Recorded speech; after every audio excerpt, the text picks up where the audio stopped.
Hello, everyone. I'm sure that nobody is watching this stream. I'm here drinking raw puer tea with my Yixing teapot. And yeah, today I would like to share some thoughts about 2013 Banjiang certified organic tea from Xinghai Tea Factory. So, as far as I can tell, there is no such thing as factory made Laobanjiang tea.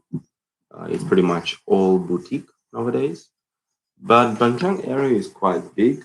It includes many different villages from across Xinghai County in Sichuan Banda. So there's a lot of plantation material, and I see a lot of cakes of show puer, of aged shang that are quite cheap, that claim to have La Banjiang as their origin. But it is probably Banjiang area, and there's nothing wrong with that. This tea I got from Modern Leaves. It's 2013, and it has been stored quite nicely. It has very nice medicinal camphorous note. It is very bitter, which is, I guess, uh, which I guess is just the area of Banjiang. And I guess every single tea from Banjiang should have this pleasant bitterness. But this doesn't have much developed hulgang. The hulgang on this one is quite dry, and it's not very salivating. It doesn't really create a salivating mouthfeel. But it has very nice, camphorous aroma, which I really enjoy, to be honest. Drinking from this Tetsubin. Beautiful guy.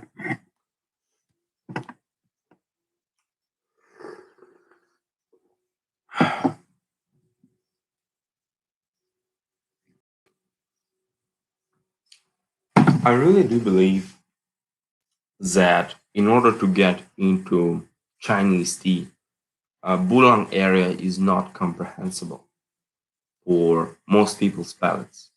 It's really hard to understand why certain people love this area so much. And I certainly do love this area. And I drink a lot of Bulang tea of mid-aged, very aged.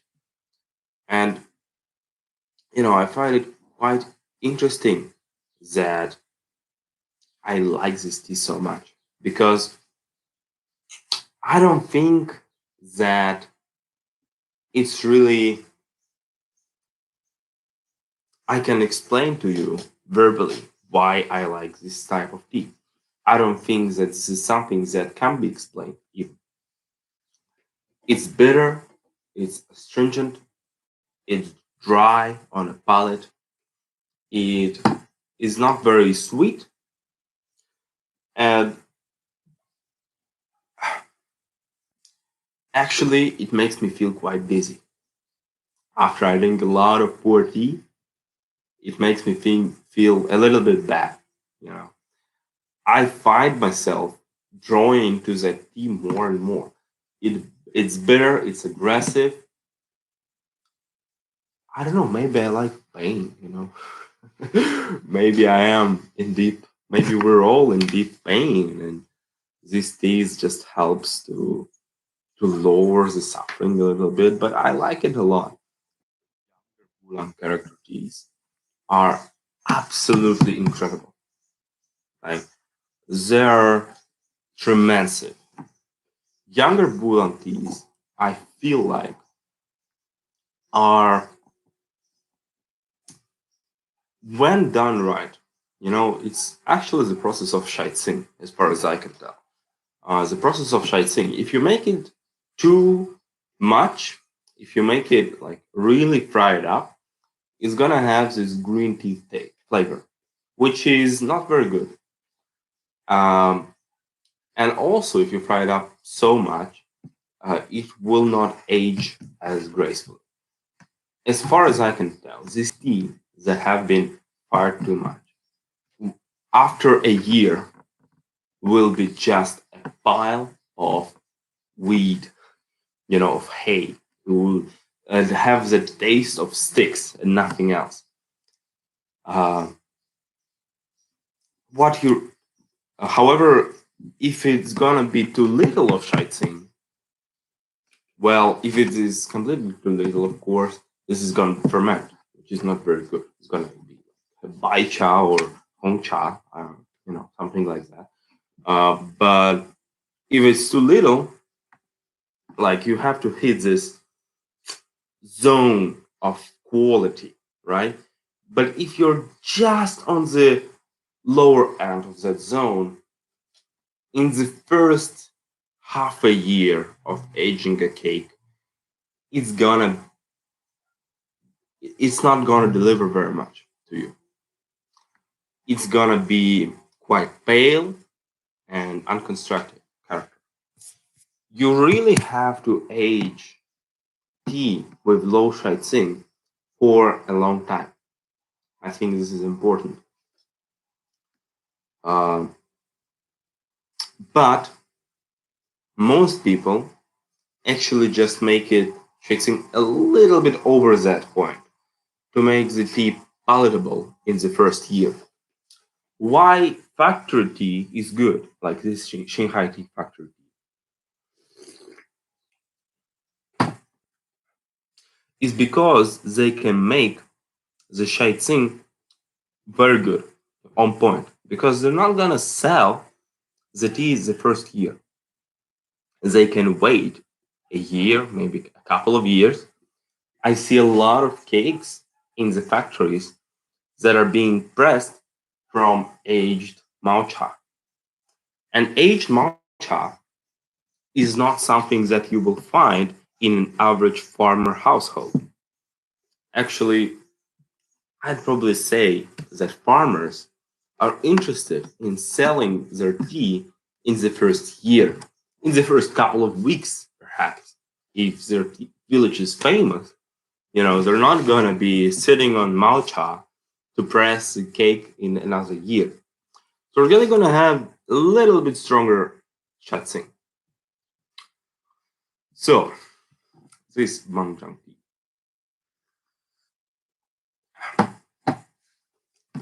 I would like to try Y2T 2 How blend.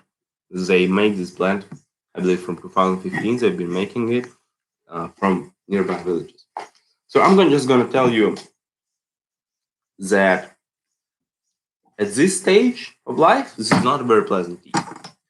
I don't like it very much, unfortunately. Yeah, maybe I'm oversteeping it a little bit.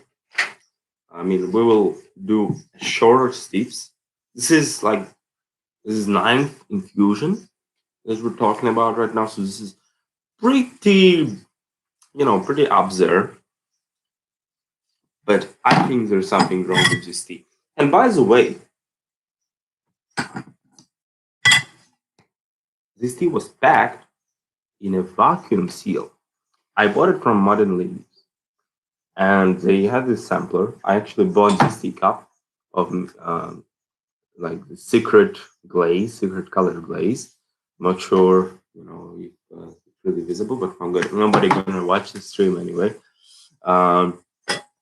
I bought these teacups, and also I put the sampler of free aged teas with my order, and they packed it in vacuum seal. They vacuum sealed the Puer, which I've seen before, but I kind of think there's something inherently wrong with this. For some reason, I don't know. I'm just so, again, used to these loose packages. Like, for example, this packet from Parmaleaf. I actually waited for this order for 2 months. This is Xinghai Gushu 2020 Autumn. This is a $85 cake. I'm considering maybe Maybe I will buy it, maybe I will not. Um, because this is really not something that I would like to drink right now. But 2020 vintage, I'm sure that in 5 years it's gonna be incredible. Because 2020 was one of the best years in Puer tea. Uh, I strongly believe that, well, not in the industry anyway, because industry suffered a lot, but just weather, and the soil and everything, and the price, of course, just stayed together, and the tea was good. I believe that 2020 is something that we should consider investing in. So, for example, right now it's June 2021. A lot of people are buying these new tea cakes. I'm considering buying 2020 tea cake right now. The ones that was left out for some reason, because I mean they're good, uh, and especially like the essence of tea. They have this beautiful cake called Yu Jiao. It's 400 gram. I actually have this cake.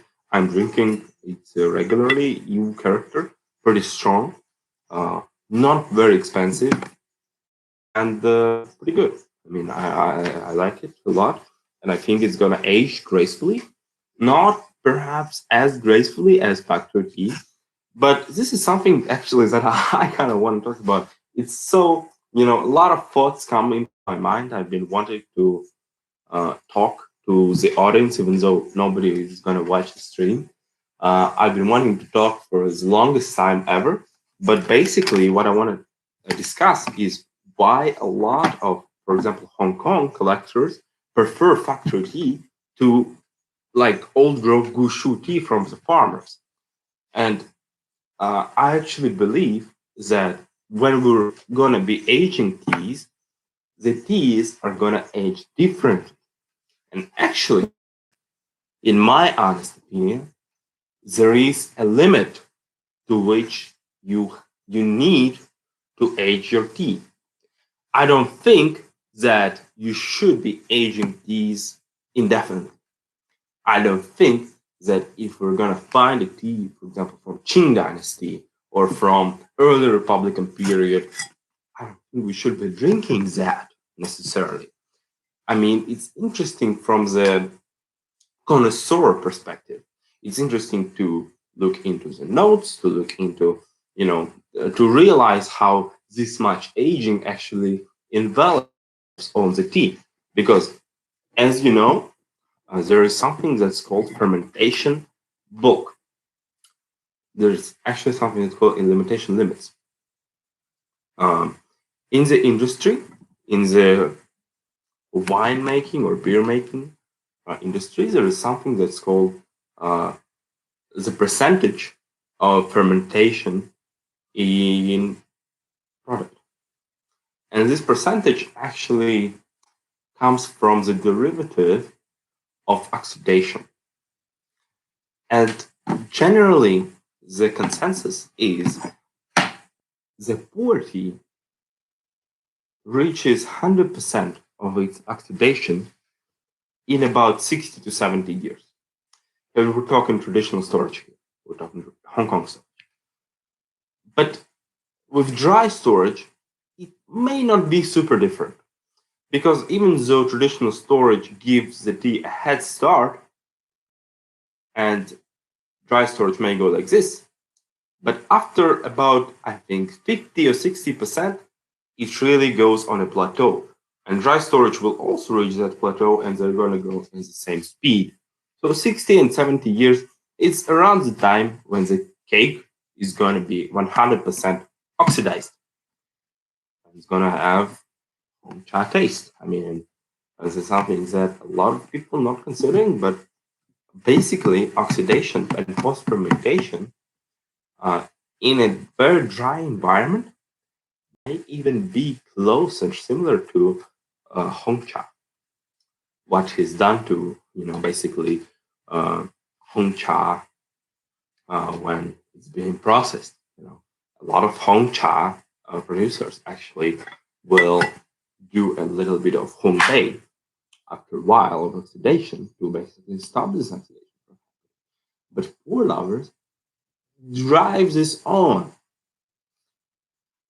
Most teas that are 30 or 40 years old that I've tried, and I've tried quite a few, had this Hong Cha taste.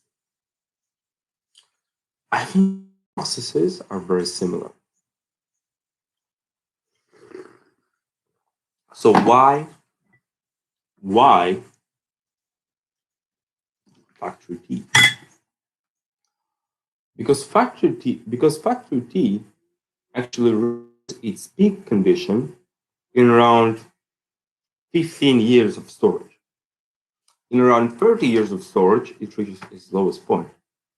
With farmer's gushu, the peak condition of farmer's gushu is around 5 years. And this is something that is comprehensive to everyone's knowledge, because I see a lot of Western people say that 3 to 8 years is an awkward phase. It's not quite young and fresh, but it's not old either. And I think this is such a huge misconception about tea. Because imagine if, for example, right now it's 2021, and the vintages I came into tea in 2017, so I can really talk from 2017, 2018, 2019, 2020, and now 2021. I can really only talk for these 5 years because I know them quite well. Before that, I only heard some stuff. Imagine if I would want to buy a 2018 cake, which 2018 was a pretty good year in Puer. It wasn't as great as 2020, but the yield was higher. Of course, every area is a little bit different, but I really like, for example, EU teas. And 2018 in EU was good. I want to buy this EU tea. I want to get this EU character. And I'm going to drink it right now, and I'm just going to put it in the storage for however many, like 6 years, right? And I'm not going to touch it because I think this is awkward. But actually, no. I think this EU tea from 2018, at least all the cakes that I have, every single year, they're increasing in quality. And the freshness actually doesn't come from the lack of oxidation. The freshness is just your perceived understanding. It's basically the placebo. There is no such thing as freshness. Freshness is just the amount of aromatic compounds in tea. If the tea was stored properly and was fermented properly, then it's gonna taste fresh. Just like kimchi might taste fresh to you, even though it was literally fermented for many months. I think that to achieve freshness, you need to put tea in a cake, in compressed cake. You need to age it for however many years you want. And then when you want to drink the tea, you just pick up a cake, you put your pick inside, and you drive the tea apart. You put the tea in a container, and and you deal with it. ZHANG container is very good. I don't really have a ZHANG container. I have something like this. This is actually from IKEA. So this I put EUT from 2012. Very good tea. One of the best teas is we call it here in this household. We call this literature tea because it smells a little bit like old books. I put this tea in this container in February, and it was full. Now it's right here. I didn't really finish it. It smells very fresh. It smells like parsley a little bit. which is very interesting, isn't it? It is absolutely incredible how we perceive a lot of stuff. Blind tastings are important for every tea lover. There's such thing as traditional knowledge, which you can follow to the letter, but there's also such things as personal experience. Unless you have personal experience in something, you can't really say that you know something. Knowledge is information plus your skills plus your experience. This is knowledge. Plain information will not work. Sometimes you have to fall in love, which is really irrational in nature. You have to fall in love with tea. That is not very commonly agreed upon. You know, like I fell in love with Bulang tea, but Bulang tea has a lot of fans around the world, around China and stuff like that. Bulang tea is okay. I fell in love with one time. I fell in love with some Bai cha from Fujian province, from South Fujian, from the place where they make Tieguania. I fell in love with this tea, and actually, I couldn't find it anymore. But the thing was, it was like 500 rubles for 100 grams. So it was like $2 for 100 grams. So it was very cheap, but I liked it so much. Okay, so